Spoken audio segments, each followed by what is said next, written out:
UNA Educação, Projeto Moderna Compartilha e Educate by Richmond. A UNA Educação é um projeto educacional completo que contempla soluções integradas e tecnológicas. O projeto Moderna Compartilha é baseado no desenvolvimento contínuo dos professores para projetar sua escola rumo a um novo patamar da educação. E a Educate by Richmond é o programa bilíngue mais completo que dá muitas possibilidades para a escola e garante certificação internacional sem custo extra para o país. No nosso encontro de hoje, iremos falar sobre relações escolares em tempos de quarentena, com o psicólogo Thiago Tamburini, que é especializado no comportamento de crianças e adolescentes e pós-graduado em Psicologia Educacional e Psicologia Clínica. Passo a palavra agora para o presidente do Cinep-RS, Bruno Edrich, para dar as boas-vindas a todos. Boa tarde, é um prazer poder reencontrá-los nessa tarde bonita de sol que nós temos aqui. Eu quero começar fazendo uma saudação para aquelas nossas instituições, naquelas cidades que foram atingidas pelas chuvas. Espero que possam estar todos já recuperando aquelas instalações que possam ter sofrido algum dano e contem com o auxílio do Cinep para aquilo que for preciso, né? Vamos aproveitar esse dia de sol para que a gente possa poder organizar todas as nossas questões nesse momento de tantas incertezas que nós vivemos. É muito interessante, se nós formos olhar até para outros estados. Em Brasília, o governo autorizou a volta às aulas, mas aí houve uma ação contra esse retorno às aulas, mas essa ação foi cassada agora através de uma liminar que novamente permitiu a volta às aulas. Então, nós vivemos um momento de muita incerteza. Eu gostaria de informar os nossos associados que o Cinep está trabalhando junto ao governo do estado e à SEDUC para que nós possamos ter o direito de voltar às aulas logo após o recesso, né, em agosto. Eu acredito que a maioria das nossas escolas devem estar fazendo recesso nas próximas semanas. Então, o trabalho que o Cinep está fazendo é para que a gente possa voltar às atividades presenciais no próximo mês, em agosto. E quando a gente fala em voltar às atividades presenciais, logicamente vem aquela questão que envolve todas as questões socioemocionais, né? E nesse momento nós achamos que seria muito interessante que a gente pudesse trazer um especialista para conversar com os nossos associados. Preciso dizer que nos nossos bastidores, um pouco antes de que a gente abrisse esse nosso evento, eu fiquei conversando um pouco com o Thiago e eu tenho certeza que essa 1 hora que vocês vão ter com ele vai passar voando, porque a conversa foi muito boa. Eu acho que ele tem convicção que ele vai ter muito para poder agregar às nossas escolas, né? Como última notícia hoje, isso também é uma questão importante, nós tivemos a nomeação hoje da professora Amabile Pácios, que é vice-presidente da FENEP, que é a federação a qual o Cinep faz parte, para o Conselho Nacional de Educação.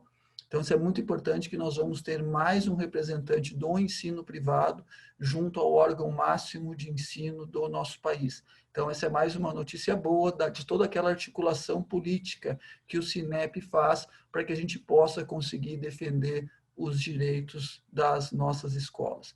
E finalizando essa minha fala, obviamente, vocês devem estar ansiosos para ouvir o Thiago, só lembrando que semana que vem, vocês devem estar recebendo hoje o flyer, nós vamos ter um evento também bastante interessante, onde nós vamos tratar não mais de questões comportamentais, né, medos e dúvidas, mas sim de questões jurídicas e pedagógicas referente à nossa volta às aulas. Então, a nossa ideia é que a gente possa auxiliar os nossos associados, né, nas questões socioemocionais, hoje e semana que vem, tratar daquelas questões jurídicas e também pedagógicas referente à volta às aulas. E nós, como diretoria, vamos estar trabalhando politicamente para que a gente possa ter o direito de reabrir as nossas escolas, receber os nossos alunos.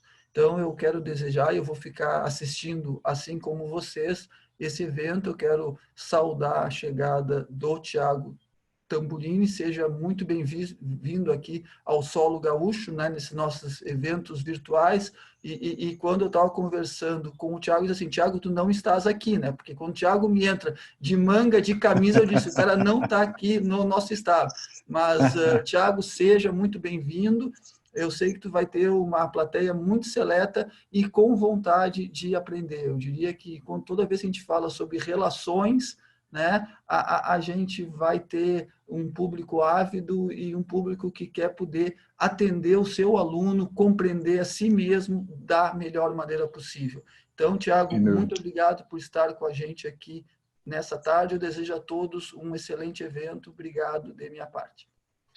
Muito bem, Bruno. Obrigado a todos. Muito legal estar aqui. Você sabe que hoje eu estava montando aqui o espaço onde eu estou e, diga-se de passagem, eu estou no salão de festas do meu condomínio para que eu pudesse ter a calma necessária e a tranquilidade para conversar com vocês. Mas aí me passava pela cabeça de que cada um resolve sentir emoção de uma forma diferente, né? Alguns decidem saltar de paraquedas, outros dirigem alta velocidade com automóveis, alguns fazem rafting. Eu topo falar com um grupo de gestores educacionais no meio de uma pandemia, numa quarentena que já dura 4 meses. É uma emoção boa. Eu não sei não, se saltar de paraquedas não perde para esse momento.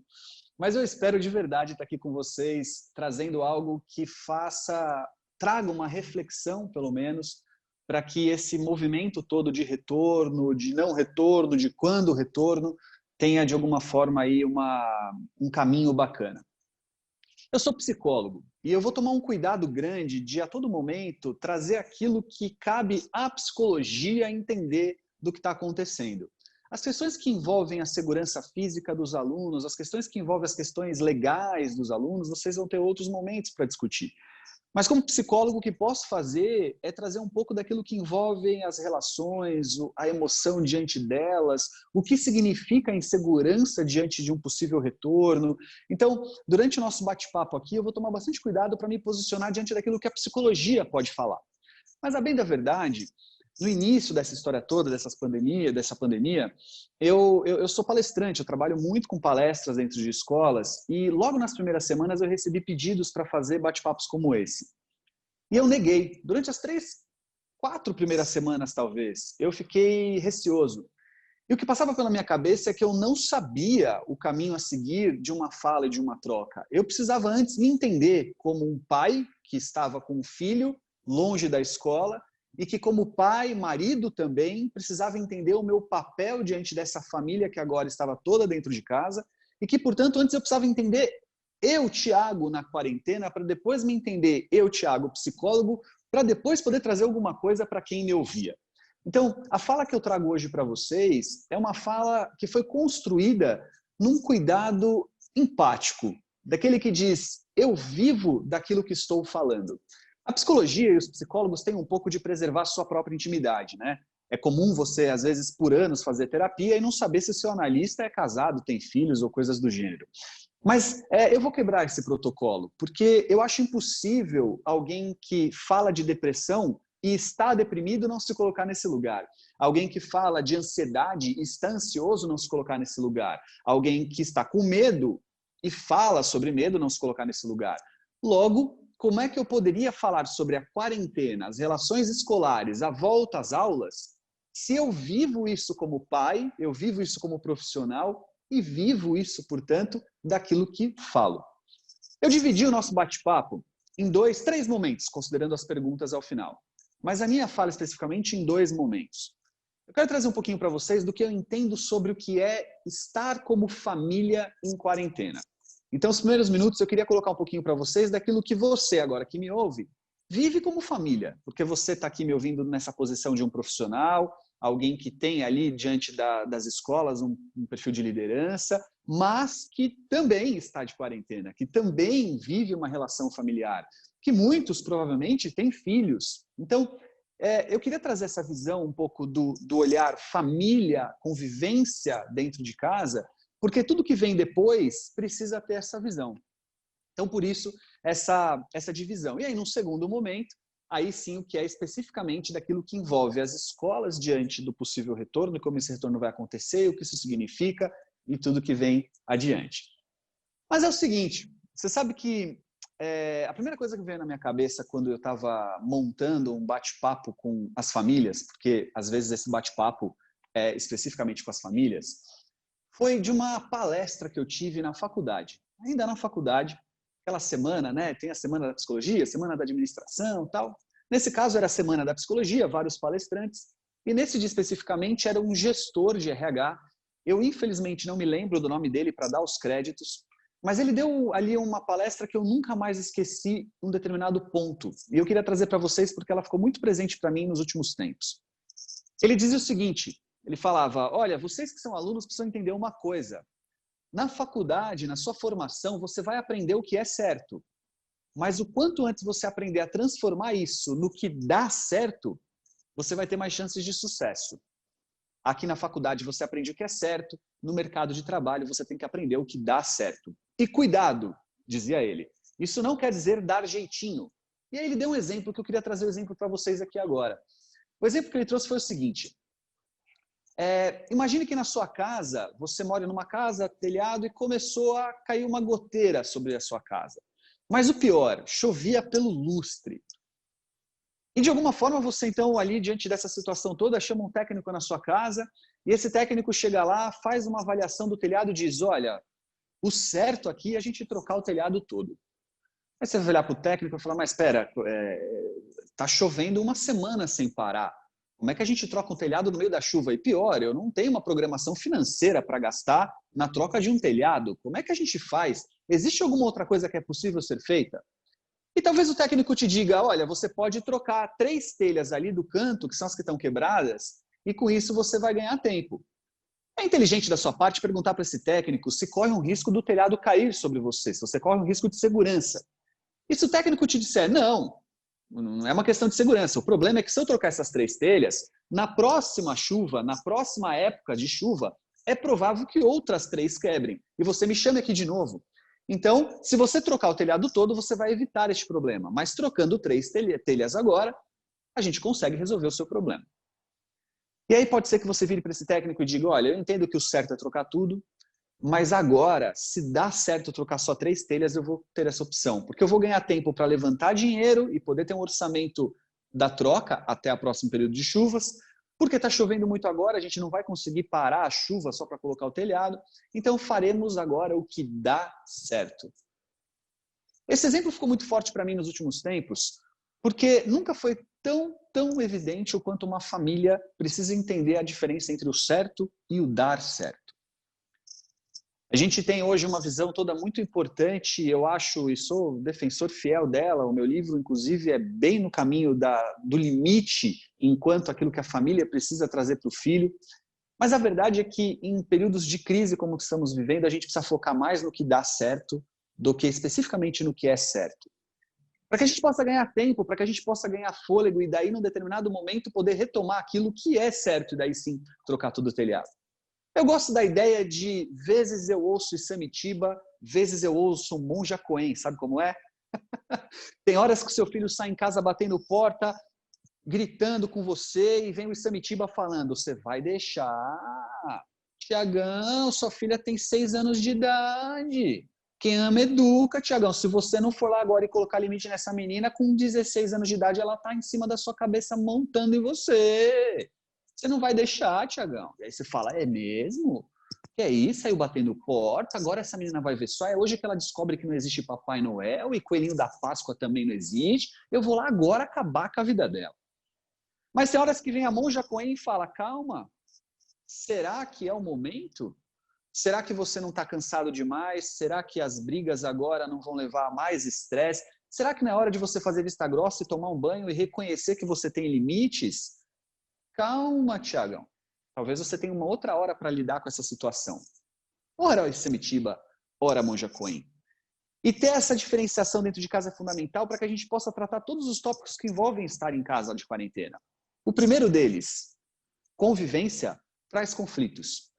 Então, se a sua família hoje está convivendo mais, os conflitos acontecerão em maior intensidade. Simples assim. Não existe convivência sem conflitos. Aliás, as convivências sem conflitos geram dúvidas do quão saudáveis elas estão. Se um dia você me disser, ou qualquer um me disser, que há meses ou anos não tem um conflito na relação, eu vou desconfiar que essa relação está para acabar. Porque o conflito é aquele que permite a duas pessoas que confiam na relação expor aquilo que não está legal nelas. Eu só posso, como filho, brigar com a minha mãe se eu acreditar que isso não vai impedir ela de continuar sendo minha mãe e me amar. Eu só posso expor um desconforto para minha esposa se eu acreditar que expor esse desconforto não vai fazer com que ela deixe de me amar. Então, os conflitos são parte de relações e a gente não pode negá-los. É claro que existe um limite. O conflito que leva à agressão verbal, o conflito que leva à agressão física, esse não é o conflito que leva a uma construção. Mas o conflito que leva a uma construção é necessário e inevitável. E aí você me pergunta, mas como assim conflito que leva à construção? Eu tenho uma filha de 6 anos, a Giovana. E quando a gente entrou nesse período de quarentena, e agora é importante que você me ouça, porque eu estou construindo com você aqui a família que você lida na linha de frente das escolas. Aquele e-mail mal criado que às vezes você recebe, aquelas reclamações que às vezes vêm por grupos de WhatsApp. É desta família que a gente está conversando agora. Então, eu estava ali com a minha filha na primeira semana e descobri que nós teríamos aula online. E eu não tive dúvidas, eu me preparei, fiz o aquecimento. Falei, aula online. Minha filha é inteligente, minha filha gosta da escola, gosta de aprender. Eu fui professor 15 anos dentro de sala de aula, eu gosto de ensinar, sou bom nisso. De manhã quem vai ficar com ela sou eu. Então deixa eu organizar a bagunça aqui, onde é que a gente vai ficar, computador e luz e o material. E eu estava pronto. E não demorou uma semana para eu descobrir que não ia ser bem assim. No primeiro dia, meia hora de aula, minha filha já estava olhando para a cachorra que pulava no sofá, preocupada com o micro-ondas que apitou que podia ser pipoca, querendo saber dos passarinhos que não vieram na varanda hoje tomar aguinha. E eu comecei a ficar ansioso e nervoso, e tudo isso me fez gerar sobre ela um baita de um estresse. Porque ela estava naquele momento me frustrando. Era uma relação conflituosa naquela hora. E depois que eu comecei a dizer para ela um monte de verdades do tipo, você não presta atenção, como é que você quer aprender? Os seus amigos estão lá prestando atenção, olha aqui, olha o fulano olhando e prestando atenção, o fulano fez... Eu comecei a despejar sobre ela e de repente eu olhei para ela com aquela carinha assim para mim. E aí eu parei e falei, ruim. E foi refletindo o quanto esse movimento tinha mais a ver comigo do que com ela, que eu pude ressignificar aquela relação naquele momento. Porque eu passei a entender que o grande problema era a minha expectativa sobre o que ela estava vivendo. E toda vez que a gente cria uma expectativa muito grande que é frustrada, e na maioria das vezes expectativas geram algum tipo de frustração, porque a expectativa é construída no ideal. Eu construí um ideal de filha estudando. E esse ideal foi rompido através de uma óbvia frustração, porque não existe o ideal, existe o real. E esta frustração me gerou cobrança. E a cobrança me gerou sobre ela um monte de enxurrada de coisas. Aí vem a culpa, porque a partir do momento que eu cobro ela diante da minha frustração, da expectativa que eu tinha, eu fico culpado. Peguei pesado demais, não estou conseguindo fazer, onde é que está o problema? Será que eu não organizei direito a ideia? Será que eu não consegui educar legal? E aí a angústia toma conta. E foi percebendo tudo isso que eu pude ressignificar e falei, filha, parou. E a partir daquela aula ficou tudo muito mais fácil. Porque eu pude entender que a minha filha tem um limite. Eu pude entender que aquele computador lindo que eu coloquei sobre a mesa com a melhor luz, talvez não fosse a melhor forma dela de estudar. Outro dia, segredo nosso, não conta para os professores dela. Outro dia ela fez uma cabana para ter aula dentro da cabana no meio da sala.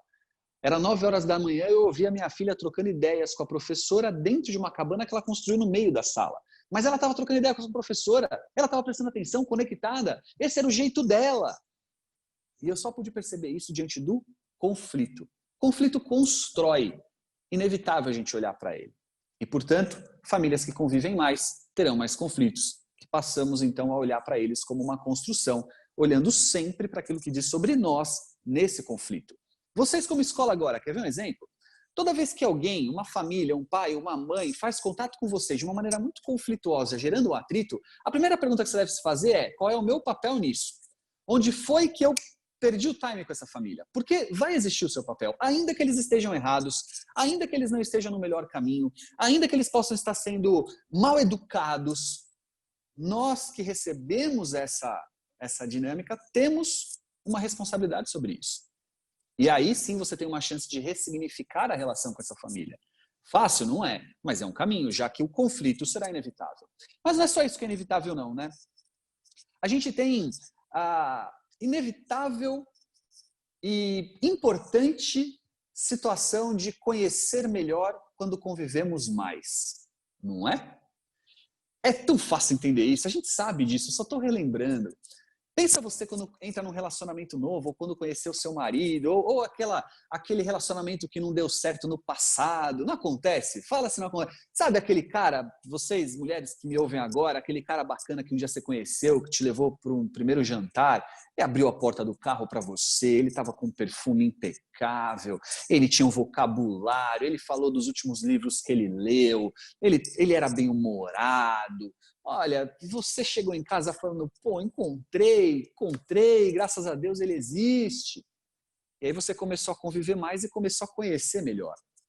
E descobriu que aquele perfume está para vencer, porque ele tem rinite com perfume. Aquele dia que ele usou só. E aí você também descobriu que aqueles últimos livros que ele leu foram os foram os únicos 3 que ele leu na vida. Você começou a perceber que aquela porta que ele abria para você se tornou um entra logo porque aqui é perigoso. E aí aquela convivência trouxe para você uma realidade sobre aquilo que você desconhecia. Portanto, conviver faz a gente conhecer melhor quem a gente convive. E quando a gente convive mais com os nossos filhos em casa, tendo aulas à distância, nós passamos a conhecer o nosso filho aluno. Pois é, nós passamos a conhecer o nosso filho aluno. A gente conhecia o nosso filho estudante.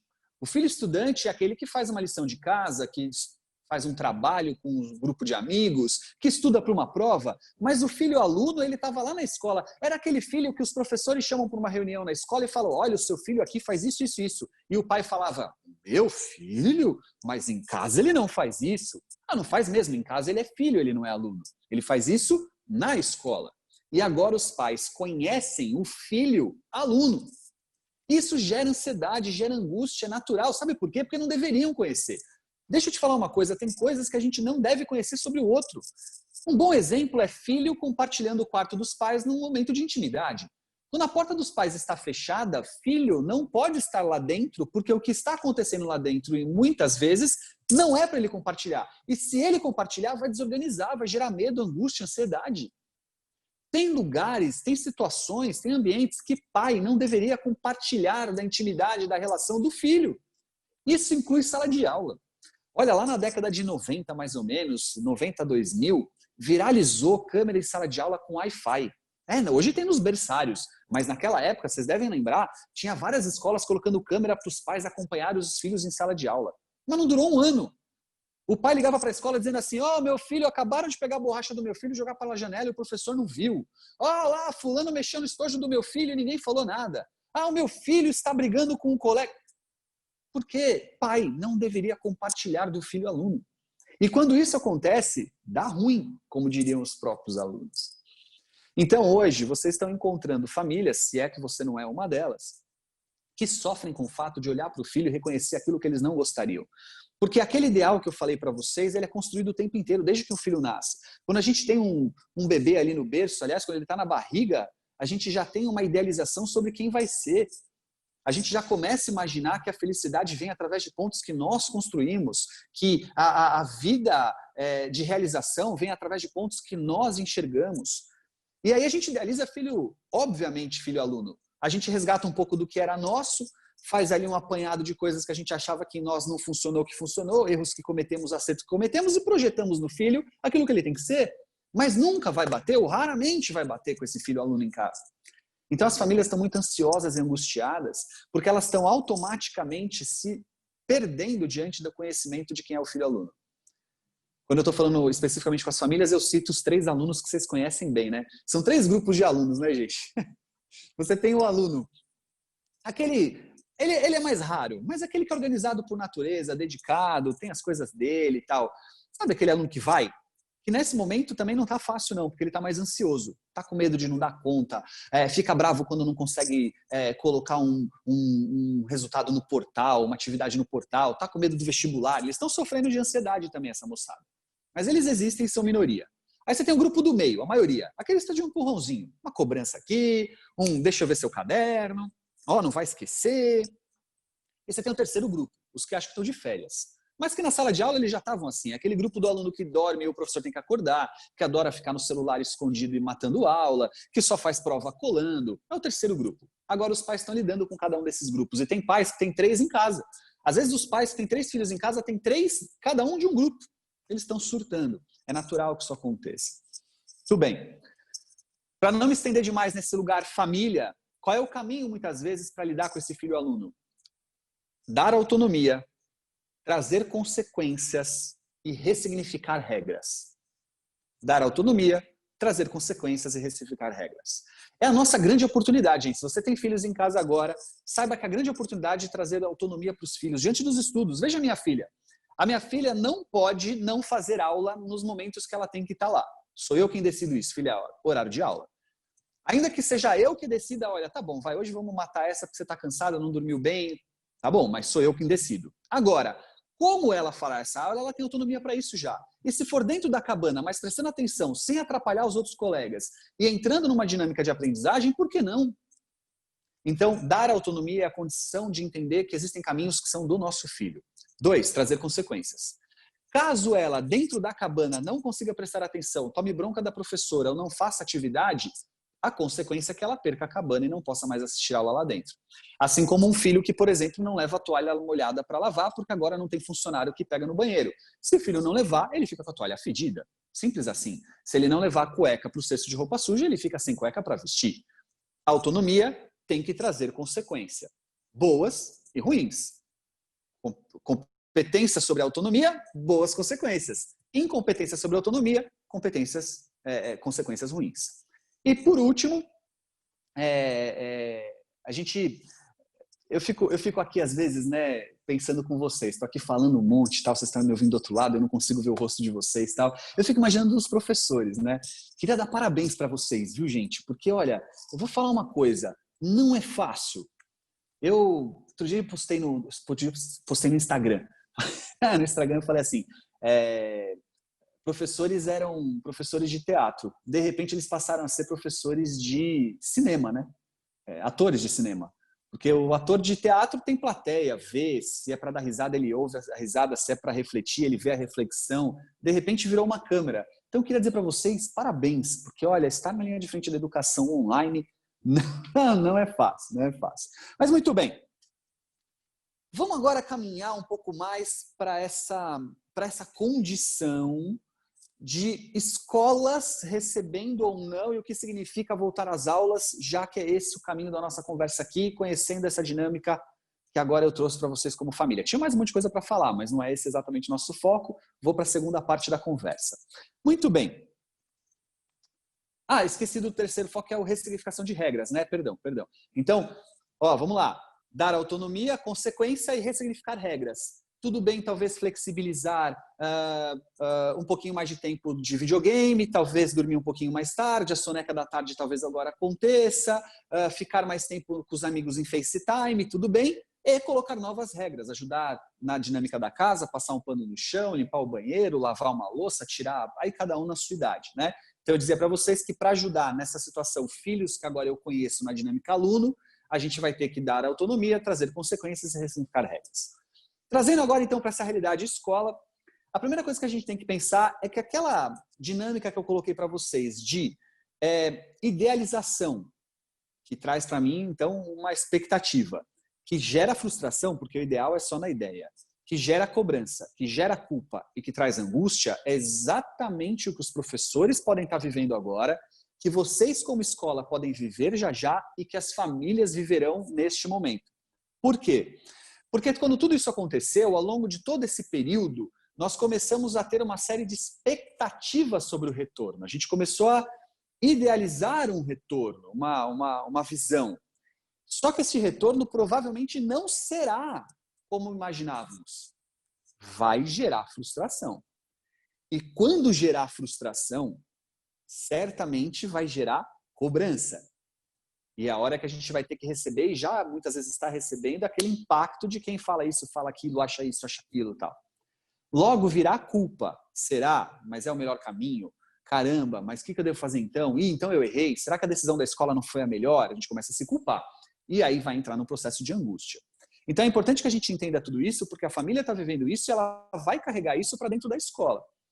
E a gente vai poder trabalhar tudo isso lá em cima, ó, na expectativa. O problema todo está na expectativa.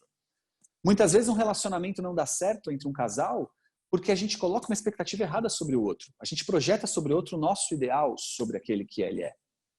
E trazer a realidade é a melhor coisa que a gente faz. Então, neste momento que vocês estão vivendo com as famílias, a primeira coisa que vocês têm que fazer é trabalhar a expectativa que elas trazem.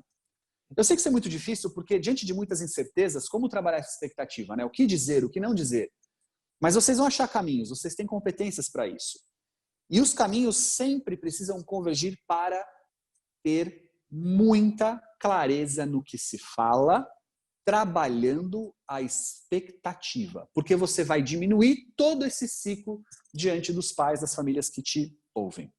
Mas, Tiago, e essa coisa dessa incerteza? Como trabalhar as angústias, as ansiedades, os medos sobre a incerteza? Vamos lá, olha. 3 características importantes sobre a incerteza no ser humano. Não importa se pandemia ou não. Incerteza, ok? A primeira delas, nosso cérebro não foi programado para incerteza. Nosso cérebro não lida bem com incerteza. Não é emocional, não. É neuro, ok? Cognitivamente, nós estamos organizados para buscar respostas. Desde que estamos no mundo. Desde que o mundo é mundo, a gente busca respostas nele. Por quê? Porque o cérebro se organiza por respostas. Todas as vezes em que o cérebro está diante da incerteza, ou seja, daquilo que ele não consegue ter uma resposta, ele primeiro polariza.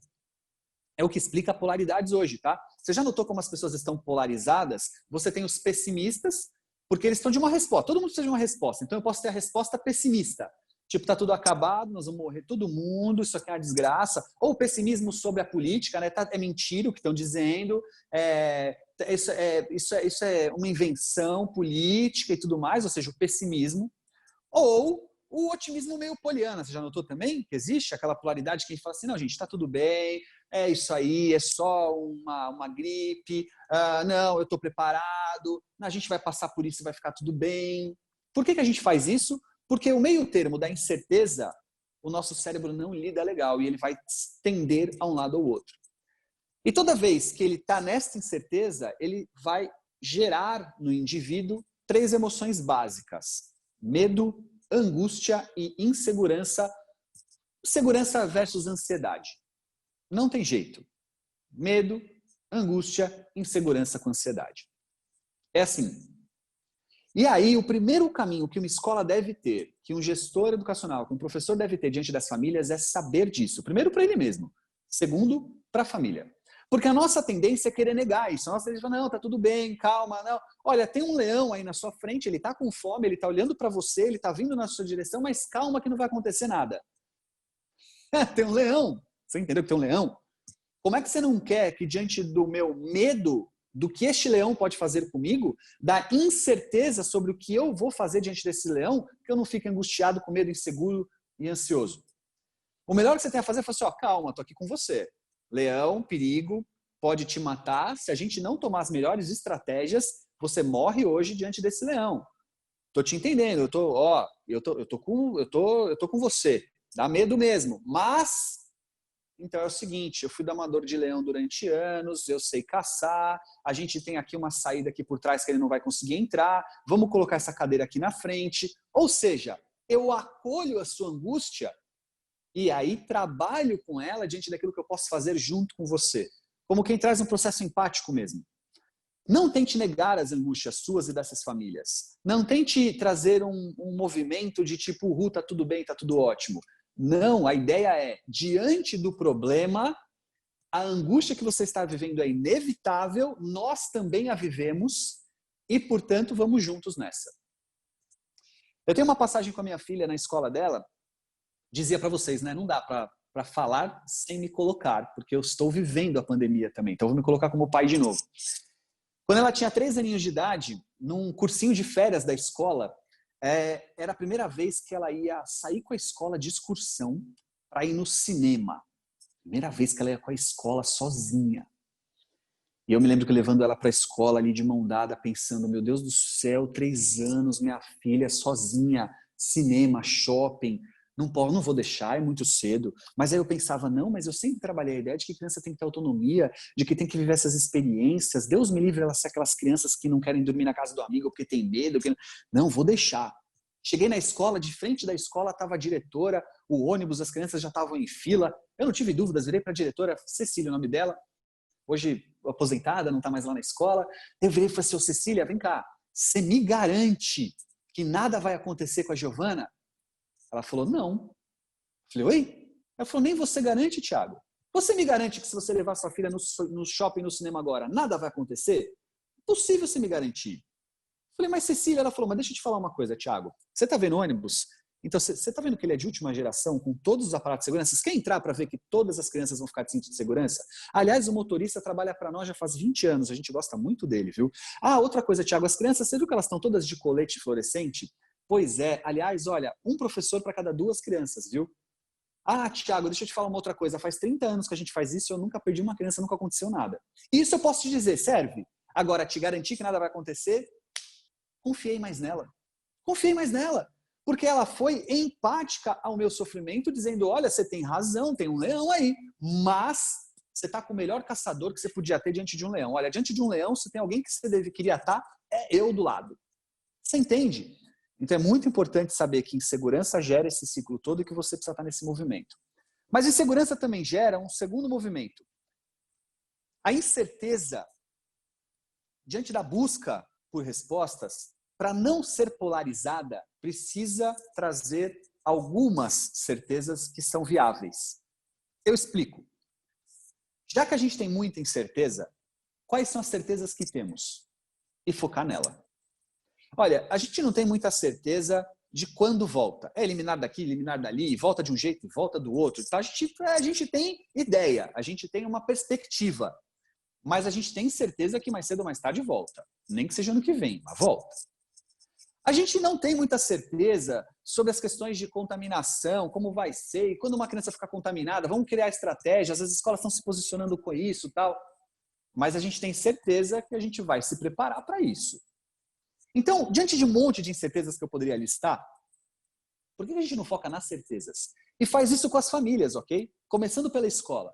Porque, por exemplo, a gente tem a certeza de que estaremos preparados, de que existem parcerias para isso, de que existem experiências no exterior que a gente está focando e trocando ideias para poder trazer o aprendizado para o nosso país, de que nós temos um corpo docente altamente treinado e bem vinculado para receber e acolher essas crianças que vão chegar lá.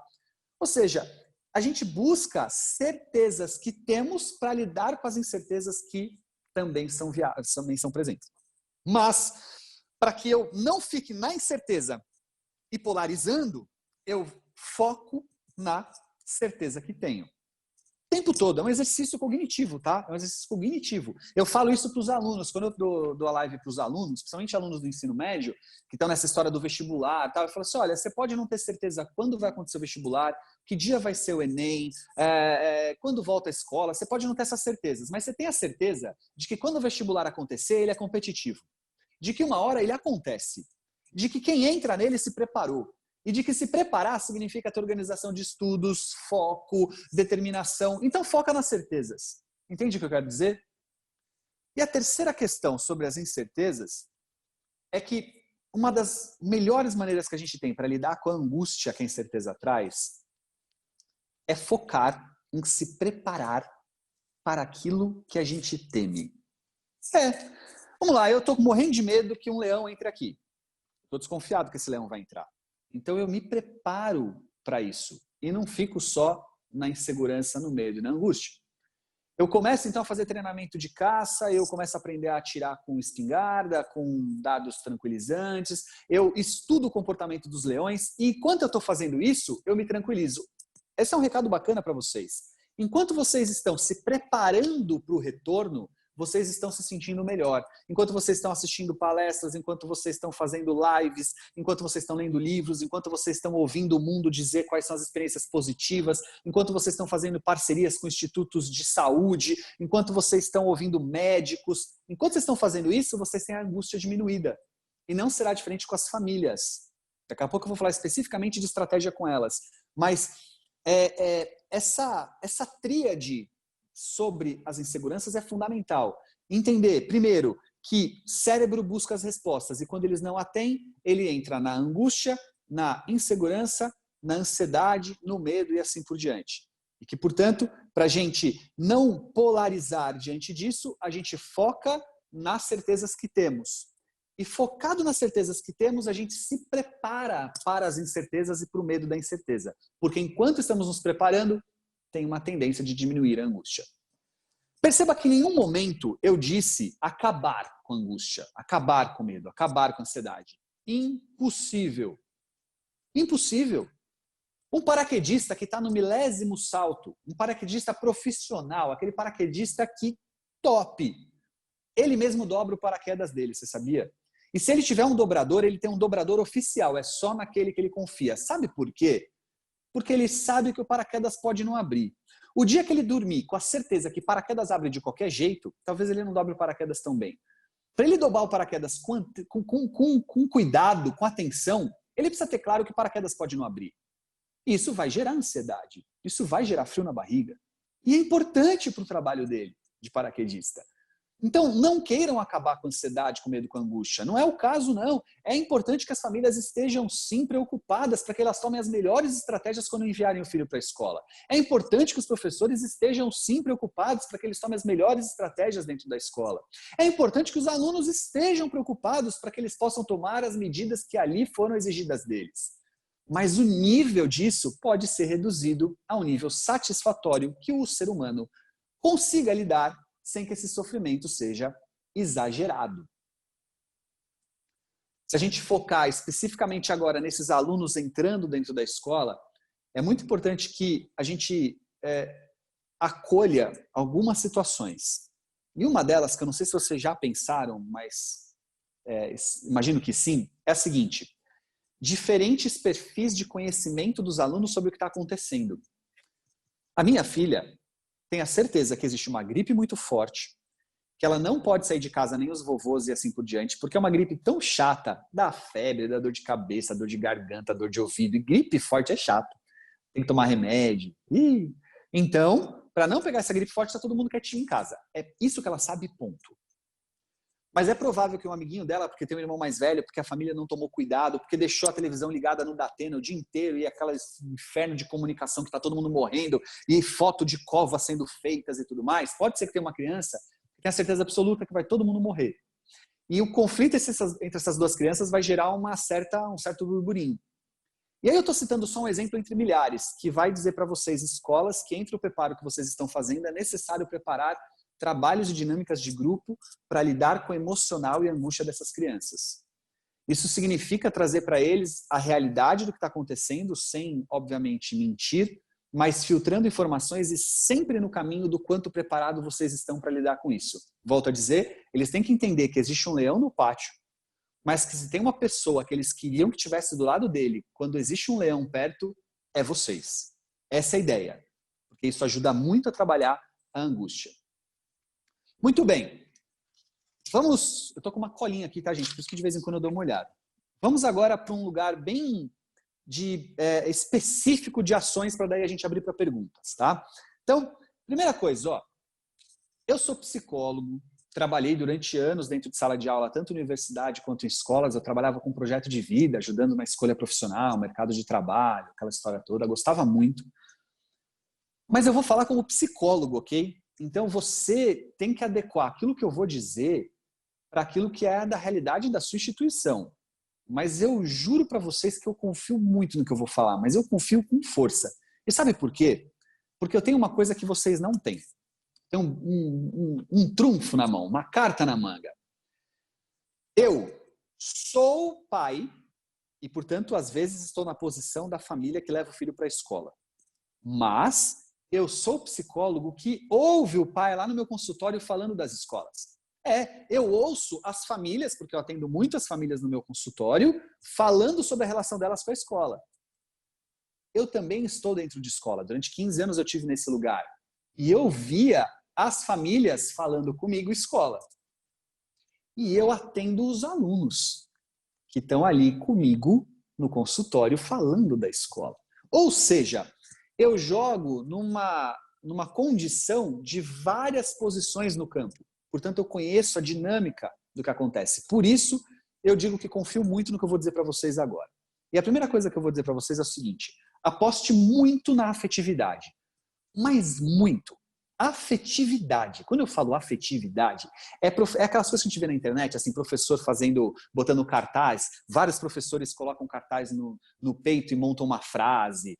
É drive-thru de bexiga no estacionamento da escola. É e-mail carinhoso. É afetividade. Apostem na afetividade, porque a afetividade traz segurança.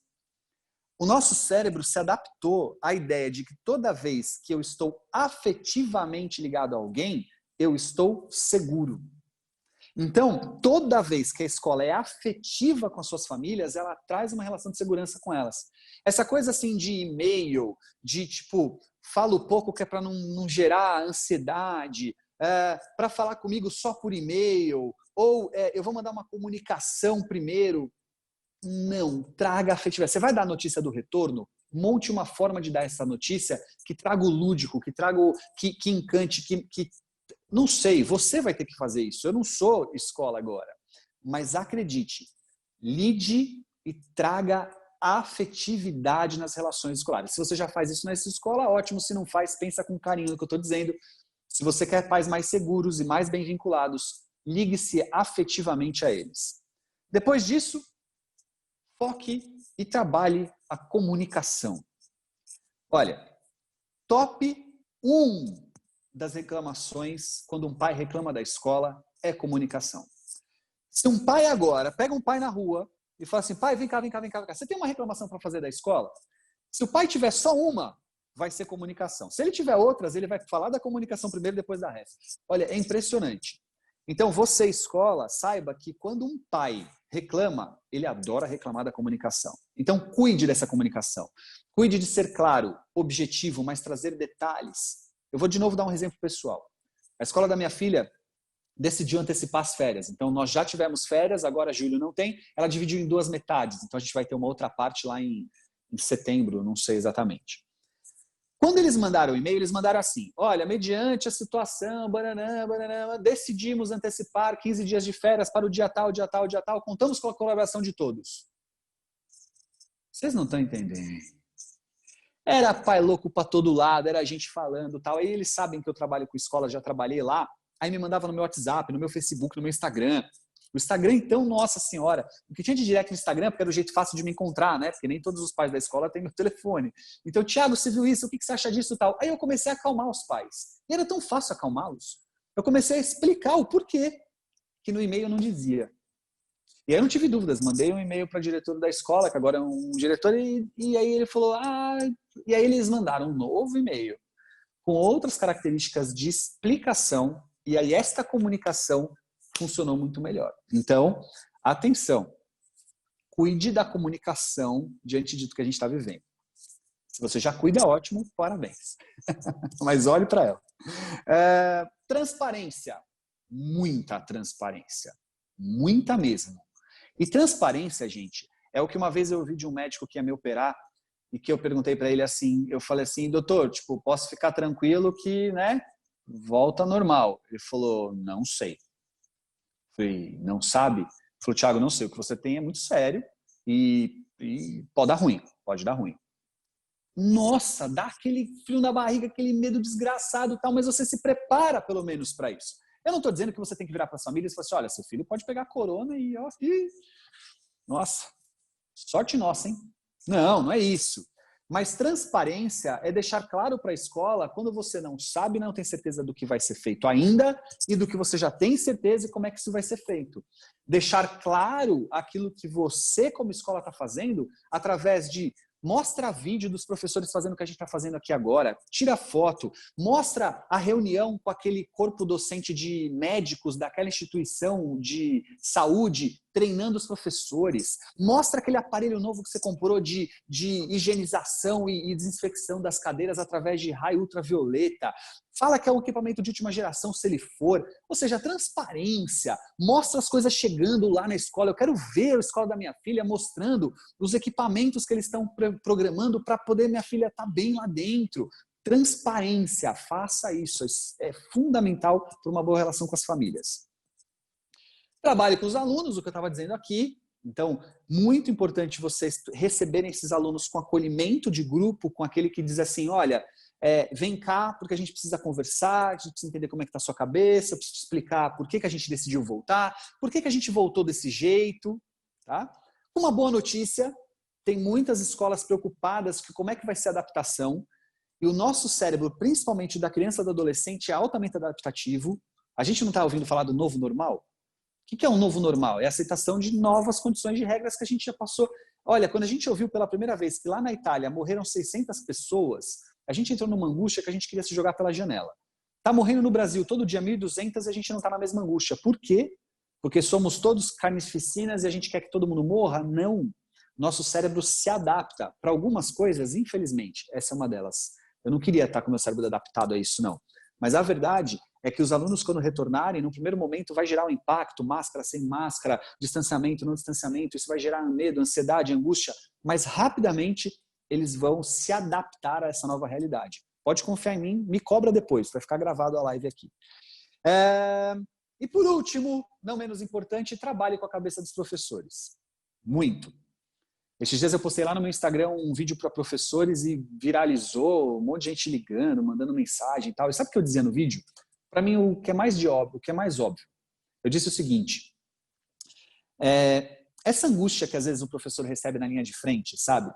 Cobranças, e-mails mal educados, pais desgostosos, uns que acham que tem que ter mais lição, outros que acham que é muita lição, uns que acham que tem que ter férias, outros que acham que tem férias, uns que reclamam que a internet do professor sempre cai, outros que dizem que o professor não está preparado.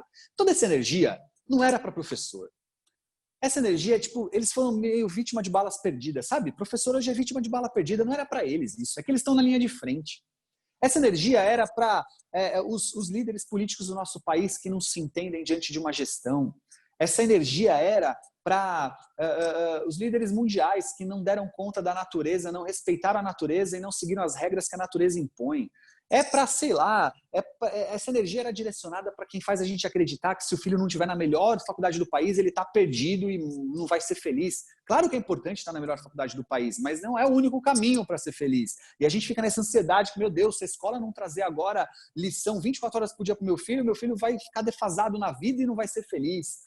É para essas pessoas que a gente queria direcionar. É que quando a gente está meio perdido como a gente está agora, a gente atira para todo lado. E o professor estava na linha de frente, saiu tomando tiro sem ser para ele. Então os professores precisam entender que essa energia não é para eles. O professor precisa entender que se ele acordou de manhã e sabe que o que ele está fazendo é o melhor que ele podia fazer, que ele está treinado, que ele tem conhecimento, que ele está dedicado, que ele está se esforçando, então ele tem que acordar, botar um café numa xícara, abrir o computador, olhar para aquela tela e falar: vem, porque só se vence uma guerra quando os soldados assumem a linha de frente da batalha. E quando voltar para dentro da escola não é diferente. Olha, os professores estarão muito angustiados também. Tem professor que também tem filho pequeno. Tem professor que mora com os pais têm comorbidades. Tem professor que é casado, casada com pessoas que têm comorbidades, que também estão com medos, que também estão ansiosos, que também não estão lidando legal com isso. Então, trabalhar nos professores essa ideia de que eles precisam cuidar deles sim, que vocês, escolas, estão cuidando deles, é fundamental para receber esses professores também com gás e com energia. Sempre lembrando que existe o lugar empático da coisa. Para encerrar e abrir para perguntas, logo no início da pandemia, eu trocava uma ideia com meu pai. Meu pai e minha mãe são pessoas importantíssimas na minha vida, como não podia ser diferente. E o meu pai é meio que um mentor, assim. Meu pai tem uma relação comigo muito bacana. Ele também trabalha na área que eu trabalho e tudo mais. E aí um dia eu estava bastante ansioso, bastante angustiado. Ele me disse uma coisa muito legal. Ele falou: Thiago, você lembra que certa vez eu com a sua idade, muito mais jovem que você, aliás, tinha 20 e poucos anos, Thiago, eu fui visitar aquela tribo indígena, não sei aonde lá, não sei das quantas. Ele me explicou. E diz que ele me conta o seguinte, que para chegar lá ele tinha que navegar durante uma semana num rio. Ele me explicou o rio, eu não vou lembrar de cabeça agora, mas segundo ele era um barco para muitas pessoas, um barco superlotado, e que eles dormiam em redes, e que era fedido porque tinha animais, e que era perigoso porque tinham pessoas ali que nem sempre estavam na melhor das boas intenções, e que foi muito difícil para ele essa viagem. E que teve um momento da viagem, ele e mais 2 amigos, ele virou para os amigos e falou assim, olha, é o seguinte, a primeira chance que eu tiver de descer desse barco, eu vou descer e eu vou voltar e que se lasque tribo indígena. E um desses amigos falou, calma, a gente já passou da metade, fica aí que agora a gente vai aguentar. E aí ele, quando percebeu, ficou. Ele me conta que em um determinado momento da viagem, tentando sair para um lugar onde ele conseguisse respirar dentro do barco, ele descobriu que dava para subir no topo de uma determinada situação lá do barco. E quando ele subiu no topo, era de noite, era lua cheia, segundo ele, um céu bonito, ele começou a perceber que existia naquele mesmo barco uma outra condição de visão. E que a natureza era bela, e que o barulho do toque-toque do barco acalmava, e que aquele cheiro não existia mais, e que as pessoas que estavam em volta não estavam ali. E que ele pôde entender que diante da mesma condição, o mesmo barco, a maneira com que ele se posicionava lá dentro podia mudar tudo. O rio era o mesmo, o barco era o mesmo, o céu era o mesmo, a natureza era a mesma. Ele é que mudou de posição. E aí é interessante porque eu fiquei pensando o quanto hoje a gente precisa mudar de posição, né? E quanto que os pais, as famílias precisam entender isso. Eu, naquele dia que estava muito angustiado com meu pai, eu estava na posição de quem estava no meio da bagunça. A convivência com a minha mulher trazendo muito atrito, a minha filha não querendo saber de estudar direito, eu sem saber como é que ia ficar meu consultório à distância. A gente gosta, né, de contato com pessoas, eu sou uma pessoa que precisa de gente. Mas aí eu comecei a olhar e pensar que lives também constroem, eu poderia começar a trabalhar com isso. Eu comecei a notar que meus pacientes estavam adorando o atendimento online, que eu era capaz de fazer. Eu comecei a perceber que a minha filha, no tempo dela, começou a se conectar e dar mais certo, ainda que com dificuldades. A convivência com a minha mulher tomou um lugar um pouco mais de amenização das coisas. E aquele barco continuava sendo o mesmo, mas a minha posição nele começou a ser diferente. Que nós possamos agora, nesse movimento de segundo semestre, com perspectiva de retorno, entender que neste barco a gente não pode estar fora. É o nosso. Você escolheu estar numa instituição de ensino. Você escolheu ter uma instituição de ensino, ou ser diretor dela, ou ser professor nela. Então, neste barco você está. Agora, que posição você vai ocupar nele? Essa talvez você possa olhar com bastante carinho para dar mais certo o segundo semestre e o possível retorno. Não consigo falar o retorno porque, às vezes, eu não confio tanto assim neste retorno. Queria abrir para perguntas. Espero ter colocado um monte de apanhado de coisas para a gente discutir agora. Temos um tempo bacana para bater papos. Estou aqui à disposição para as perguntas. E aí? Tiago, excelente fala. Muito bom. Obrigado. Todas as contribuições. Acho que realmente plantou uma sementinha na cabeça de todo mundo que está nos ouvindo hoje. E então, antes de iniciar a segunda parte do evento, vamos conferir agora a mensagem dos nossos patrocinadores. No mundo que se reinventa todos os dias, é essencial estarmos em constante movimento para entregar a cada nova geração uma educação integral, conectada com o seu tempo. Eu sou a Santiliana, mas pode me chamar de Moderna, Salamandra, Compartilha, Uno Educação, Sistema Farias Brito, Kepler, Richmond, Educate, Santiliana Espanhol, Crescemos, Soluções Moderna, Avalia Educacional. Estamos sempre prontos para oferecer à sua escola e para cada aluno soluções educacionais que poderão ajudar a construir verdadeiros projetos de vida. E lá no futuro, descobrimos que nossa missão valeu a pena. Agora convido a nossa diretora Marícia Ferri para participar conosco do evento e fazer a mediação nesse momento de perguntas com o Tiago. Podem encaminhar suas dúvidas pelo QIA disponível na barra inferior da tela de vocês. Bem-vinda, professora Marícia. Obrigada, Tamara. Tiago, é sempre muito bom te ouvir. Enquanto falavas, eu fiquei fazendo associações com várias situações vivenciadas durante esse período de pandemia. E nós já temos algumas perguntas aqui, então vou compartilhá-las contigo, certo? Uma pergunta do Irineu, do Pastor Donos de Taquari. Foi a primeira pergunta que surgiu aqui. De certa forma, tu já abordaste todas elas de algum modo, mas é importante nós ressaltarmos o que os nossos participantes, então, têm trazido. Por que é tão difícil para alguns pais entenderem que a vida é muito mais do que a tensão que estamos vivendo social e economicamente? É muito mais importante do que as aulas remotas ou dos problemas de relacionamento na escola. Muito mais do que os conteúdos que os alunos não aprenderão da forma que gostariam, terão um crescimento emocional que só com a crise como essa poderia promover. Na sequência, uma outra pergunta da Camila: como a escola deve lidar com os pais estressados e ansiosos que despejam toda a culpa na escola? Passamos por um momento de desacreditação na sociedade brasileira. Os diretores de escolas também sentem medo, somos humanos. Como lidar com isso? Ótimo. E da Helena: como lidar com os alunos que estão depressivos neste momento de pandemia? O que é possível para ajudarmos as famílias? Poderias nos ajudar? Me ajuda só a trazer de novo. A primeira pergunta, quem fez? A primeira pergunta do Irineu, do pastor Douglas de Itaquaí. Isso. Legal. Irineu, seguinte, olha, acho que a sua dúvida é uma dúvida de muitas escolas que se posicionam nesse lugar de entender a importância da educação e que a escola traz, mas que também existe algo que vai além disso. Que bom. Mas a verdade é que é fácil a gente entender por que está tão difícil para os pais isso.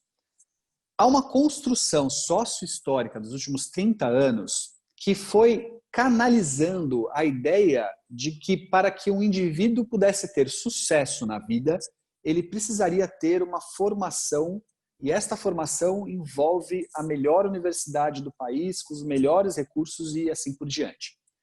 E que para que isso acontecesse, portanto, ele estaria de frente de vestibulares concorridos, de uma série de outras situações. Então, ao longo dos últimos 30 anos, aquilo que era valorizado enquanto experiência, competência na prática, aquela ideia de que alguém começava office boy, lembra de office boy? Hoje a gente fala de auxiliar de não sei o quê. Naquela época a gente falava office boy, começava com 14, não era nem 16, né? Hoje com 16 você pode começar como menor aprendiz, né? Mas naquela ocasião, às vezes, o indivíduo começava com 14 anos de idade, se ele tivesse mão na massa, se ele fosse bom no que ele fazia, ele terminava diretor da empresa sem fazer faculdade. Porque o que era valorizado era o aprendizado tácito, a mão na massa, a experiência sobre o ato. E era muito valorizado 40 anos na mesma empresa, aquela coisa de fazer carreira na mesma instituição e tal. Mas nos últimos 30 anos isso foi sendo desconstruído de diversas formas e hoje os pais acreditam piamente que só há um jeito do filho ser feliz por conta do sucesso que ele tem que ter, que é ter a melhor formação, sem isso danou-se. É claro que isso é importante, não tem como não dar crédito a isso. A gente vive hoje num mundo muito competitivo, em que o conhecimento teórico, a boa formação, é sim uma porta de entrada fundamental. Mas não pode ser vista como a única. E aí você diz muito bem quando você fala assim, pais não percebem que existe o aprendizado socioemocional? Estão começando agora, viu? Estão ouvindo muito sobre isso, estão começando a cada vez mais entender melhor sobre isso, que é a ideia de que, uma vez que o meu filho está distante da possibilidade, da competência que a escola tem presencial, então incluir outras coisas. Autonomia, como eu falei, saber lidar com frustração, resiliência. E olha, você sabe que muito que o pai não conseguia fazer, agora ele está sendo obrigado a fazer, né? Eu gosto de um exemplo que é o seguinte, ó. A gente fala muito do limite, né? Então o pai tem que pôr limite. Aí às vezes tem aquele pai que o filho pede figurinha, e aí o pai não quer dar figurinha, porque já deu muita figurinha essa semana. Mas o filho enche tanta paciência dele, que é melhor dar logo a figurinha, que assim ele fica quieto e pronto. Só que agora as bancas de jornais estavam fechadas. Então esse pai foi obrigado a deixar o filho reclamando sem dar figurinha. Aí sabe o que ele descobriu? Que mais meia hora que ele aguentasse, o filho esquecia da figurinha. Mais meia hora o filho ia fazer outra coisa. Então os pais agora também estão com essa chance de perceber que o filho aguenta muito mais, que o filho tem muito mais chances de aceitar o não. Agora, olha, aniversários. Então, os aniversários estão sendo diferentes e os filhos estão sobrevivendo.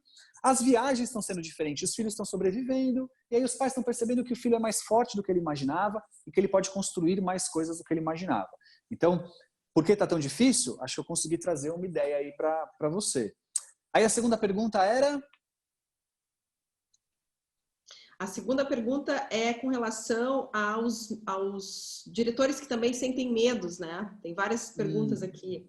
A coisa de receber, né? Medo, nós somos os humanos, como lidar com isso? E como a escola pode lidar com os mais estressados, porque isso, na verdade, eu acho que a gente já viveu durante essa pandemia diferentes momentos. No início foi muito mais difícil, hoje me parece que com o passar do tempo as coisas foram se enquadrando, enfim, né? E a gente tem percebido uma melhora muito grande nos relacionamentos que várias escolas têm se trazido, inclusive para o sindicato. Mas os professores com medo, eu lembrei muito da tua fala quando tu trouxeste ali a diretora da escola da tua filha, que, bom, ela não deu certeza, eu sempre fico pensando sobre isso, né? Tem algo que está no nosso círculo de controle e outras coisas não estão, e nós precisamos ter muita transparência para lidar com isso, ainda mais pensando na pandemia. Então, quando vem aquela pergunta, e no retorno, os alunos poderão ser contaminados na escola? O que nós podemos fazer é garantir que a escola vai cumprir com todos os protocolos possíveis para que isso não aconteça. Mas garantia não existe. Enquanto não houver vacina, não vai existir. Então, entendo os professores, os diretores principalmente, que neste momento andam muito angustiados com a possibilidade de retorno, claro, é bem provável que aconteça, mas acho que isso é importante, essa dica que tu trouxeste, né? Bom, quais são as certezas que nós temos? A certeza do cumprimento do protocolo. E mesmo assim, nós dependemos do humano. Isso é importante trazer também para acalmar o coração desse diretor, desse coordenador, do supervisor que está na ponta, que está na escola. Nós dependemos que as pessoas cumpram com o protocolo. Inclusive os adolescentes, as crianças, não é?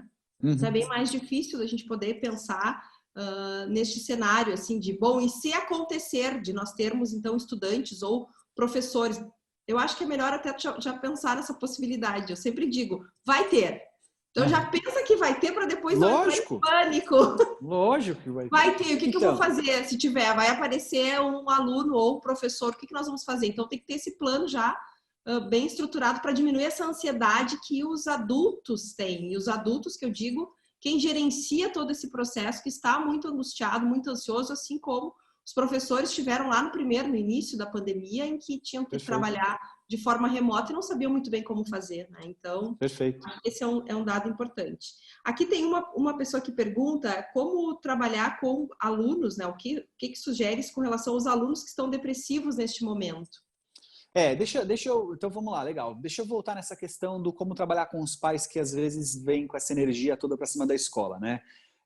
Uma das coisas que as escolas têm que tomar muito cuidado é não permitir que esse medo que às vezes a escola sente sobre essa investida das famílias impeça a escola de tomar um posicionamento que diz, através do posicionamento, o quanto a escola está segura sobre a sua própria decisão. É mais ou menos agir com o pai como você quer que o pai haja com o filho. Então, sabe quando a gente fala para o pai, você tem que botar mais limite, pai, você tem que ter mais segurança quando você fala com seu filho, pai, você não pode deixar seu filho mandar em você, pai, o seu filho tem que entender que existe uma hierarquia dentro da casa e é você quem manda lá dentro. Sabe quando vocês falam tudo isso para pai? Porque certamente as escolas falam muito isso para os pais. Então, você vai ter que fazer isso. Você não pode só falar para o pai fazer com o filho e você como escola não fazer. É claro que você vai ouvir, é claro que você vai acolher, mas se tem uma boa maneira de você parar um pitbull nervoso na sua direção, é você olhando para o pitbull falando assim, olha, eu também sei morder. Você pensa duas vezes porque é mostrar segurança. Você sabe que tem duas passagens na minha vida que me deixam claro isso. Uma delas pessoal, de novo com a escola da minha filha. Lá na escola da minha filha, todo ano eles mudam as turmas de sala. Tem mais de uma turma da mesma sala e todo ano muda. E eu odeio isso. Eu odeio com todas as minhas forças. Porque eu acho que tinha que seguir, porque eu acho que a gente... tem um monte de motivo para isso, se um dia vocês quiserem eu converso sobre isso com vocês, mas eu não gosto. Beleza, mas é uma tendência nas escolas. E aí eu marquei reunião e fui lá falar com a coordenadora e a gente se gosta e... eu vou mostrar para ela que tá errado. Deixa essas crianças conviverem mais tempo na mesma turma, criar vínculos mais sólidos. A gente faz amizade com os pais também. Chato isso. Aí fui lá fazer a reunião, ela me ouviu por uma meia hora. Entendeu? Falou, seu ponto de vista é bacana, faz sentido. Então, Thiago, mas aqui a gente faz assim por esse motivo. Eu falei, mas eu não concordo. Ela falou assim, eu entendo que você não concorda. Tal. Aí depois que ela percebeu que estava difícil, ela virou para mim e falou assim, Thiago, deixa eu te falar uma coisa. Você não escolheu a nossa escola? Escolhi. Eu falei, então, a nossa escola trabalha assim. Putz, é horrível, você sai de lá com aquela sensação, mas olha, eu passo a respeitar e confiar. Porque aquela escola... trouxe para mim uma referência de quem fala assim, olha, cara, eu entendo seu ponto de vista, eu posso aceitar que você pensa assim, mas aqui a gente funciona de acordo com os nossos princípios. Isso é importante. O segundo aprendizado de vida que pode ajudar vocês é que eu adoro animais, adoro cachorro, tenho cachorro em casa, não sei o que, sempre gostei a vida toda. E existe um cara que chama Encantador de Cães. Vocês já devem ter visto nas redes, nas TV a cabo. Animal Planet, ele aparece muito. O Encantador de Cães tem uma cena, uma situação, que ele tá exatamente assim, ele tá na rua passeando com um cachorrinho e vem um cachorro muito feroz na direção dele. E o que todo mundo faria, que é gritar, correr, pegar o cachorrinho no colo para proteger tal, ele faz o contrário. Ele se põe na frente do cachorrinho e ele aumenta o posicionamento dele como se ele olhasse para o Pitbull falando assim, vem. E o Pitbull para, como se o Pitbull pensasse assim, falasse, esse cara conhece alguma coisa que eu não conheço. Esse cara sabe de algo que eu não sei. Então as escolas também têm que saber se posicionar com os pais dessa maneira de vez em quando, sabe? Então quando o pai manda um e-mail muito ríspido, quando o pai liga gritando, tal, é importante que a escola fale, assim, olha, para, porque o seu limite começa onde chega eu. Pode fazer, né? Porque o pai precisa muitas vezes disso, e olha, vai gostar. Gosta. Esse Pitbull depois pega esse treinador como líder dele. Como aquele que diz assim, pô, você botei moral. Porque em você eu não pus medo, porque em você eu respeitei, tá? Aí a segunda parte, né? A terceira pergunta era sobre a questão emocional dos alunos, não é isso? Questão emocional e inclusive adolescentes depressivos. Adolescentes depressivos. Pois é delicadíssimo. Porque aqueles que já tinham uma característica podem ter agora, nesse período, exacerbado ela, né? E mais do que os deprimidos, os fóbicos, os ansiosos. Então, você imagina que você podia ter um aluno ali que estava num quadro de desenvolvimento de uma fobia, de até uma coisa de pânico, síndrome do pânico. Não vai ser fácil para esse cara voltar. Então, eu diria que nessa hora você tem que estar bem alinhado com a família, você tem que orientar a busca por profissionais da área da psicologia, da psiquiatria para ajudar essa família a lidar com esse aluno. E, se for o caso, ele mesmo poder fazer um tratamento, porque subestimar quadros de depressão, ansiedade crônica, fobias, pânico, nessa hora não vai ser bacana não, tá? Então é importante que vocês tragam a possibilidade de acolher esse aluno, trazendo para ele tudo que ele precisa numa parceria com a família, dando o tempo que ele precisa, inclusive, e tudo mais. Perfeito. Nessa mesma linha tem a pergunta da Lúcia, do Colégio Gonzaga. Como lidar com o gerenciamento das emoções de estudantes que não estão sendo acolhidos em suas angústias? Então, às vezes a escola é a última a fazer isso, né? Os pais não estão fazendo, não sei o que e tal. Então, assim, como lidar? É lidando. O que significa isso? É não negando, é ouvindo, é trazendo experiências que você acredita que para você funcionaram e que pode funcionar para ele. É isso. Às vezes, o que a gente quer é só ser ouvido, é só colo. Sabe quando você às vezes chega em casa reclamando e o que você queria do seu parceiro, da sua parceira, era só que ele ouvisse, não falasse nada? Só o compreendo. Ele não precisa nem falar concordo. Você só queria que ele ouvisse. Mas aí, tentando ajudar, o que ele faz? Não, calma, mas não é bem assim. Mas não é isso. Não, às vezes a gente ajuda ouvindo. Então, esse aluno vai chegar cheio de energia, esse aluno vai chegar ou com medo, ou angustiado, não sei o quê. E sabe o que você vai fazer? Ouvir. Bota numa roda à distância, para não aglomerar na roda. Faz uma situação ali que você fala, e aí? O que está pegando? Por que está difícil? Deixa eu te ouvir. Isso já é uma ótima forma de ajudar e de lidar com a situação. Tente não negar, principalmente isso. Jamir, do Colégio Santa Teresa aqui de Porto Alegre. As equipes de direção e coordenação também estão na linha de frente, por isso gostaria de perguntar de que forma podemos garantir o fortalecimento das equipes pedagógicas para que possam enfrentar as dificuldades do dia a dia, principalmente neste momento. Então, sabe quando a diretora da minha escola falou que não dava para garantir a minha filha não acontecer nada com ela no shopping? Não dá para garantir o funcionamento da equipe e tal. Garantir, não sei como. Garantia não existe, né? Não tem como garantir nada. Nós podemos... Esquece, porque o que eu estou fazendo com você agora é trabalhando a sua expectativa, porque se eu não fizer isso, o gestor escolar ele vai ter expectativa sobre o professor que vai frustrar ele, porque esse professor vai espanar em algum momento, que vai gerar cobrança, que depois esse gestor chega em casa se culpando do que é que ele fez errado, que o professor espanou, e aí ele vai ficar angustiado e dormir só tomando Rivotril, Stilnox para dormir. Entende? Então, trabalha a expectativa aí, pessoal. Ó, os professores, assim como vocês são seres humanos, vão ter medo, vão se angustiar, vão cobrar vocês, vão achar que não é hora, vão achar que é hora, vão achar que... vocês vivem isso melhor que eu, vocês sabem do que eu estou falando. Então, como é que você pode fazer para melhorar ou para aumentar as chances de que o professor lide bem com tudo isso? É o que a gente falou agora. Treinamento, trazer as melhores informações do mundo, os melhores profissionais, pessoas que tragam um lugar de segurança sobre o conhecimento, acolher também, deixar claro que vocês não têm todas as respostas. Ou seja, tudo que eu falei aqui cabe a levar para o professor e deixar que o professor ouça isso e trabalhe isso junto do professor. Então, você não vai trabalhar só com a família, você vai trabalhar com o seu professor todos esses tópicos, né? A expectativa do professor. O professor também está cheio de expectativa nesse retorno, né? Então, trabalhe a expectativa desse professor também, que vai ser difícil para ele também. Esses alunos vão chegar com uma energia. Pensa na energia. Nossa Senhora, eu não queria ser professor nem a pau, nem a pau. Mas ele é capaz de lidar com isso. Você quer ver um exemplo para vocês falarem para os professores? Quer ver só? Lá para a década de 2000, vocês lembram que viralizou lousa digital? A lousa digital virou que era aquela lousa que o canetão escrevia digitalmente. Aí você fazia assim com a mão, abria na lousa. A lousa digital era um negócio, nossa senhora. Aí as escolas investiram uma grana em lousa digital, gastaram Teve um monte de escola que trocou todas as suas lousas por lousa digital. Sabe por que a gente não ouve falar em lousa digital hoje? Porque os professores boicotaram.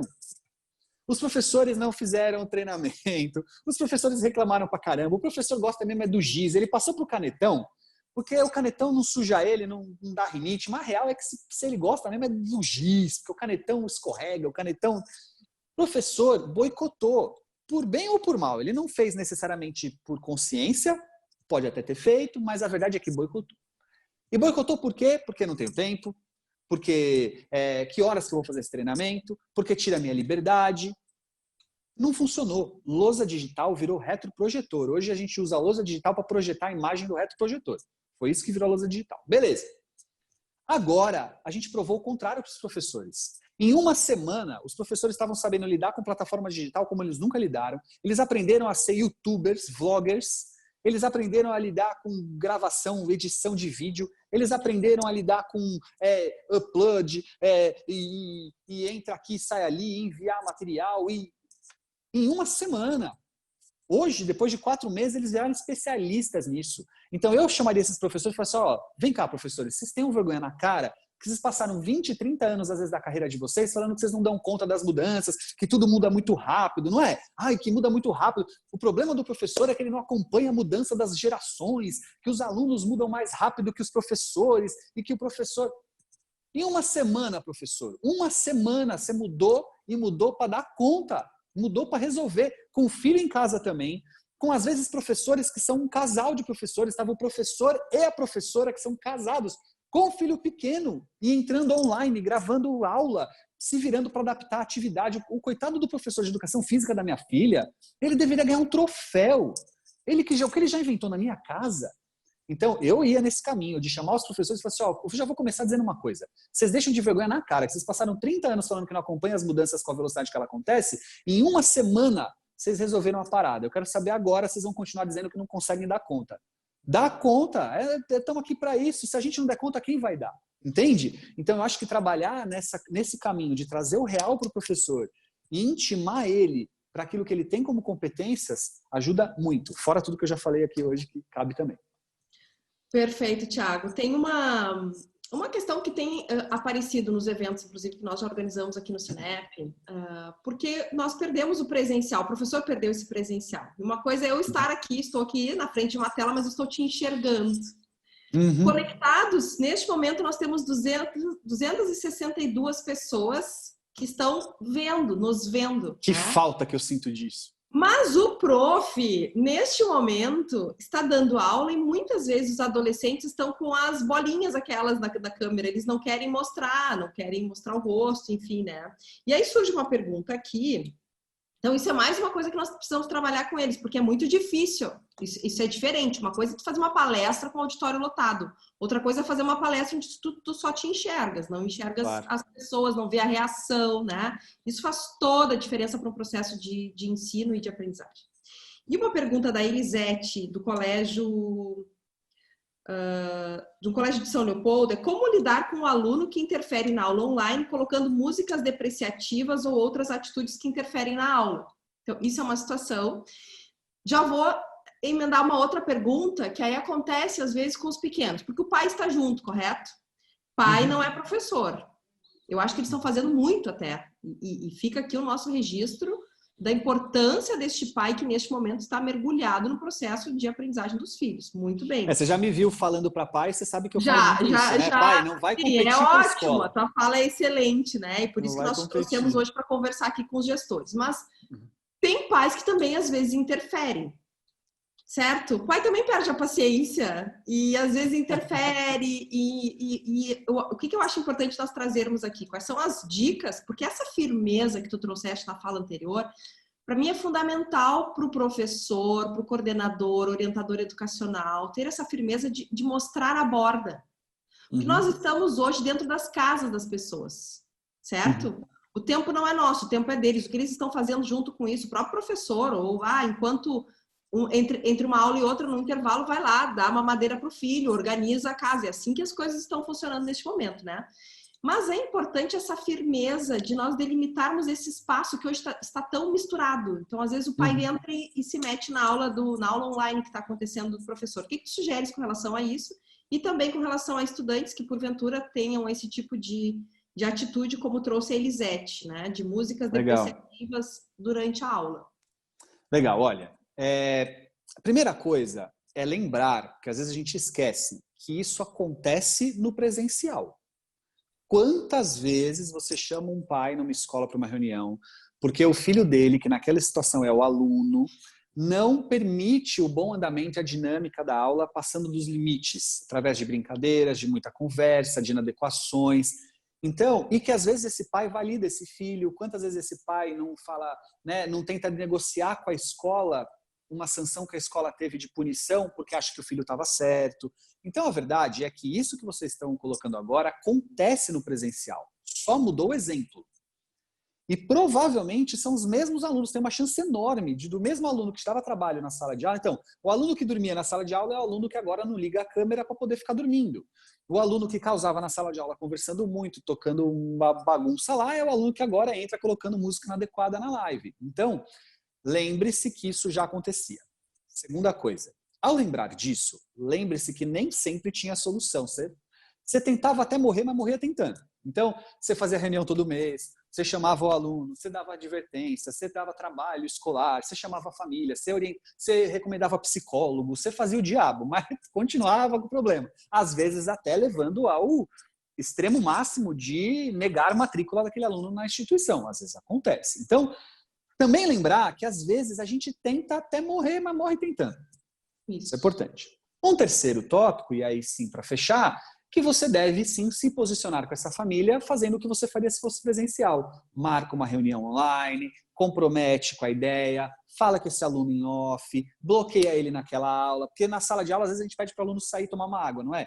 Bloqueia aquele cara, seja, cria situações, né? Chama a turma para te ajudar, né? Então, como é que a turma está enxergando isso? Como é que a turma pode ajudar? Porque o grupo muitas vezes tem muita força, né? Então, mas ainda acho que o segredo para que você lide melhor com isso é lembrar que na aula online ele coloca uma música para fazer gracinha, na sala de aula era aquele aluno que ficava com o celular escondido e fazia um bip, sabe? Já aconteceu? Uma vez eu estava em aula, eles colocavam um bip. E você não sabia de onde vinha, filha da mãe. E eles combinaram entre eles, cada hora era um. Sim. Filhas da mãe. Então, acontece, a gente tem que lidar com isso. Tá? E não vai ser diferente no online. Só mudou o exemplo e o contexto. E os profs também têm usado muito isso, tentar convencer o aluno, conquistá-lo pela empatia, né? Colocando o quanto ele fica chateado, porque isso funciona muito com professor e adolescente. Quanto ele fica chateado de ter que dar aula, então, para uma tela e não conseguir enxergar os alunos, né? E aí eles acabam cedendo e abrindo as câmeras. Tiago, estás conosco? Caiu a tua conexão?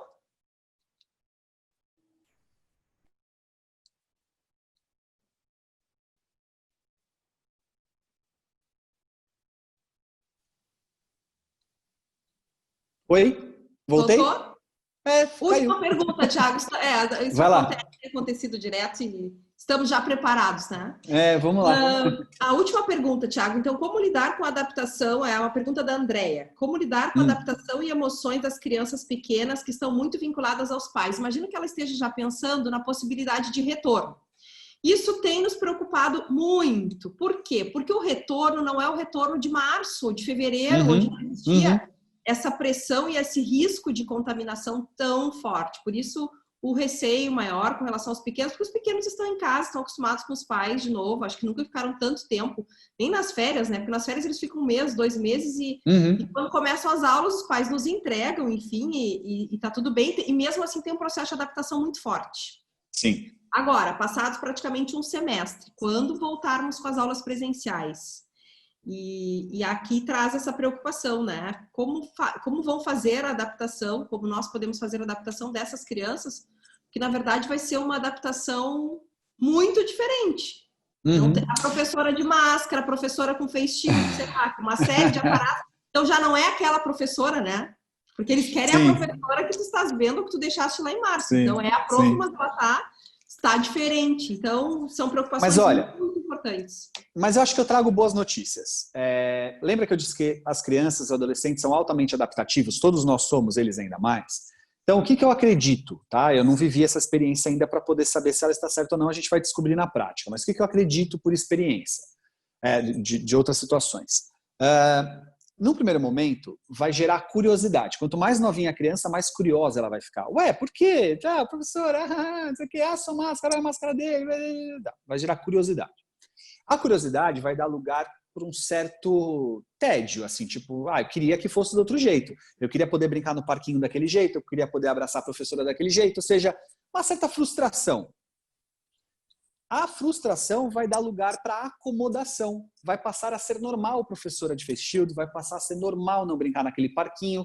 Então, salvo exceções, que já eram crianças mais inseguras, crianças que já traziam mais dificuldade, e elas existem, sempre existiram, a maioria das crianças vão lidar com isso com mais naturalidade do que a gente imagina. Vai gerar um primeiro momento isso, mas para isso acontecer, o professor precisa estar muito seguro do que ele está fazendo.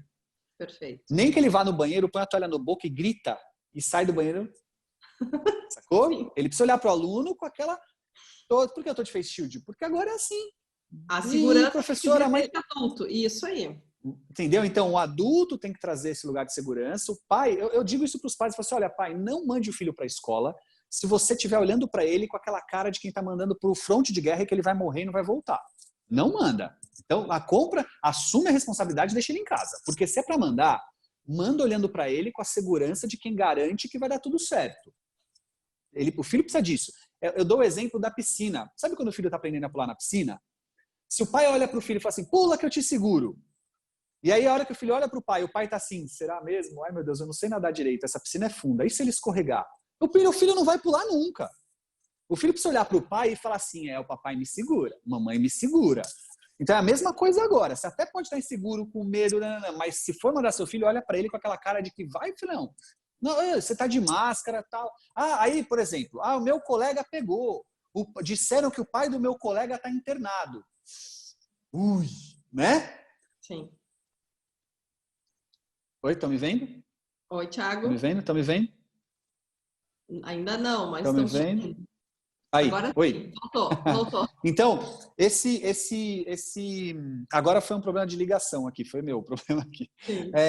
Então, esse aluno, esse filho no caso, né, ele vai precisar ter um pai falando assim, então, filho, isso acontece, mas você vai ver como vai dar tudo certo, você não está bem, a gente está preparado o tempo inteiro Vamos lá. E se o pai pensar, opa, verdade, então não manda, segura a onda, vamos fazer.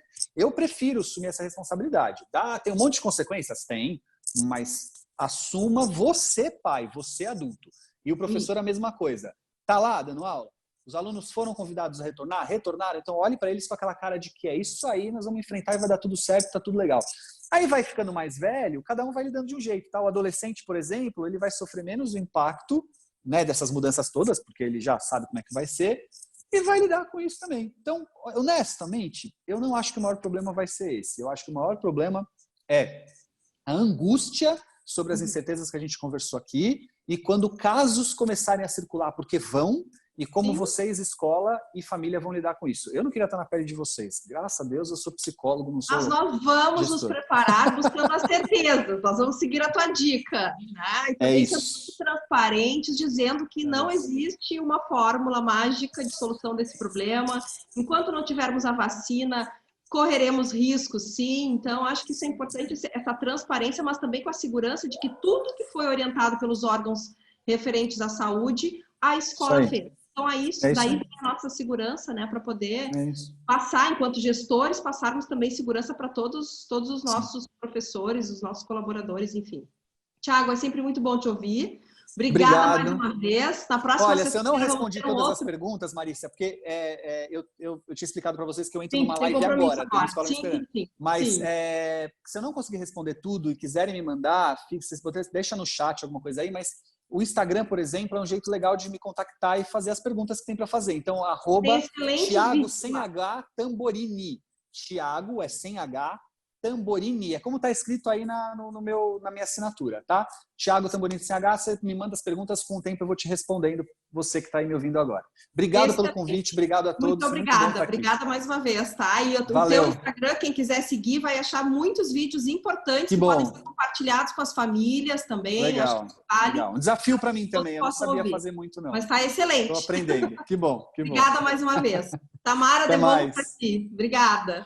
Sim, obrigada. Obrigada, professora Marícia, pela contribuição, por estar conosco também nessa tarde. Tiago, mais uma vez, obrigada. Valeu. Foi excelente a nossa tarde, nosso evento. Então, em nome de toda a equipe do Cineps, agradecemos a participação de todos e tenham uma boa tarde.